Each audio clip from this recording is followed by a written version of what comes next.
when you get excited about something or you want to pursue something, it can be really easy to just try to figure out the bare minimum and then run with it. Hi, it's Kim. Hi, it's Christine. We are here to help you navigate change. But before we start, make sure you like, share, and subscribe so that you're the first one to know when we get new videos available. Today, we're going to be talking about those sorts of situations where running with the bare minimum might be beneficial initially, but it might not be sustainable for the long term. So what do you think, Kim? Do you think that running with the bare minimum initially is good? And do you think that it is sustainable in the long run? It's a big question because you need to make sure your bare minimum is the right bare minimum. So what I'm saying is that you need to make sure that that bare minimum load is actually enough to motivate you to go, but not too much to hold you back. Yeah, I completely agree. And I'm going to give you an example. So everybody right now is using Zoom, and the proficiency level is different. Some people just figure out how to log in and how to maybe host a call and answer a call and join a meeting.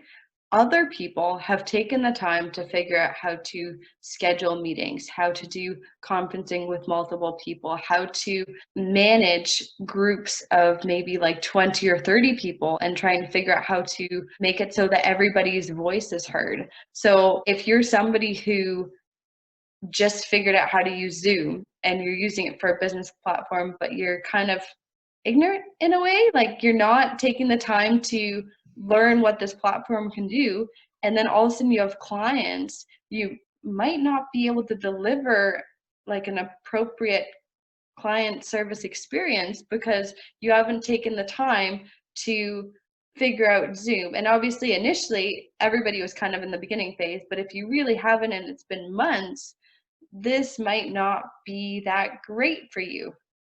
Yeah, I like that. And the other thing, that we have to keep in mind too is let's compare it to when you start training. Okay. So when I started training for 5Ks, I had my one bottle of water and my cell phone. That's the weight I could bring with me and reach exhaustion. But by the end, I was able to, have my backpack on and all my change clothes and all my things as you go. And you see you are comfortable with that bare minimum, that you had a little bit more. And then you had a little bit more. And that's where you get to, like the military that has a 50-pound backpack and you're running 10K in the wood. They didn't start the first day with their backpack and 10K in the wood, right? So be self-aware of your personal development and your development as a person. And then don't be afraid to add up to reach that ultimate goal or to reach, your full potential.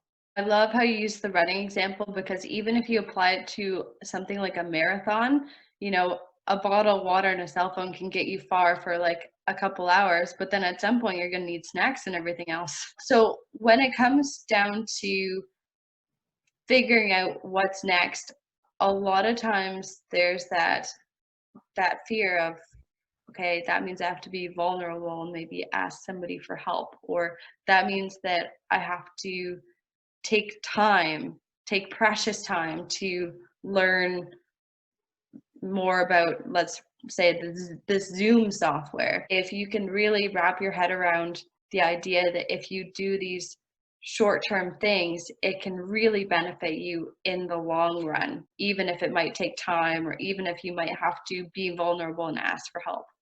And please don't see it as a setback. I think that's one of the problems a lot of people face is that they feel it's a setback to stop and add something to it. When really it's not. It's just, another way you're pushing yourself to have more chance to reach that goal. So it's okay to stop, reassess, put more and keep going. One of the things I want to talk about, because I'm sure there's people watching right now and they're thinking, well, I don't think so. I think you should have the whole backpack on and you just go and you use passion to propose yourself forward like like you're a rocket. It does work for some people. The problem with that is exhaustion. Not everybody realize before they get to the point of no return where you need medical help or you drop the ball and everything because you can't keep going. We are human. So we do have those limits that we have to be aware of. And this is another very important point. You might want to start with a heavier load than the next person, and it's okay. Just be aware of your own limitation, because at the end of the day, if you have to stop because you can't continue and take a break, the other person's gonna still get there before you. So it's okay to, get the bare bones and run with the bare minimum so that you can get moving. But at the same time, it's important to really figure out how you can start adding stuff so you can move forwards. Yeah, just don't be afraid of the load. At the end of the day, use your passion and your self-awareness to help you continue, and just keep your eyes on the prize and remember why you're doing this. We hope that you enjoyed today's video and that you now understand that it can be okay to run with the bare minimum, but that might not be a sustainable option in the long run. Yes, and we want to hear from you. So please feel free to write in the comment section below what's your thought about this topic. And don't forget to like, share, and subscribe. And we'll see you again soon. Bye. Bye.